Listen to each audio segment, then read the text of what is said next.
So 3 capacitors are connected in series. So the equivalent value is 4 microfarad. That means 1 by C1 plus 1 by C2 plus 1 by C3 will be equals to 1 by 4 microfarad. So if 1 is removed and it's given to the value of 6 microfarad. Say suppose one of the capacitor is removed, so the value of capacitance will be, say suppose C1 is removed, so that means 1 by C2 plus 1 by C3 is equals to 1 by 6 microfarad.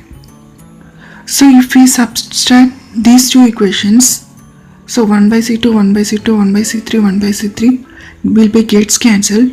1 by 4 minus 1 by 6 is equals to 1 by C1. So 1 by C1 equals to 1 by 4 minus 1 by 6. So that means C1 equals to, if we simplify this algebraic expression, we will get 24 microfarad. So the answer is C.